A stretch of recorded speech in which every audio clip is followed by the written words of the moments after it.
A small newsroom full of young journalists. It doesn't belong to a TV, radio or a newspaper, but to a website. T24 is one of the many news sites in Turkey.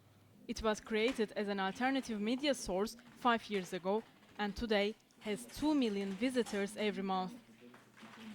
Last week, T24 reported that an opposition party MPs wanted an inquiry following the sale of a media company.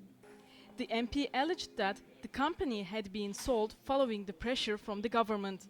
Shortly after, T24 received an official demand to remove that content from their site.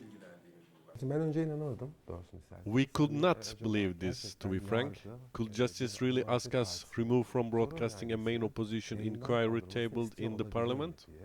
Under the new law, this government agency, the Telecommunications Directorate of Turkey, will be the only authority able to shut down websites within hours.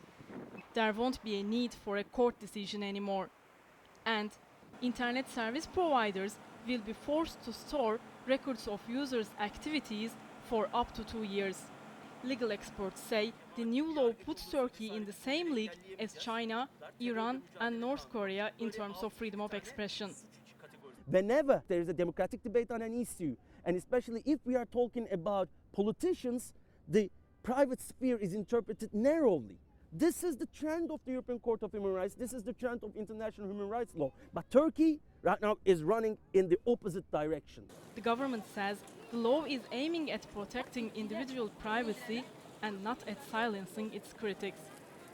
Already, more than 40,000 websites are closed in Turkey. Twitter users have started a campaign asking President Abdullah Gül to veto the law. President himself is a heavy Twitter user, and his tweets of 2011 say, "In my personal view, people should have free access to the internet," has got a lot of retweets. Even if he listens to those voices, a veto of the new law by the President Gül wouldn't necessarily be the end of the matter.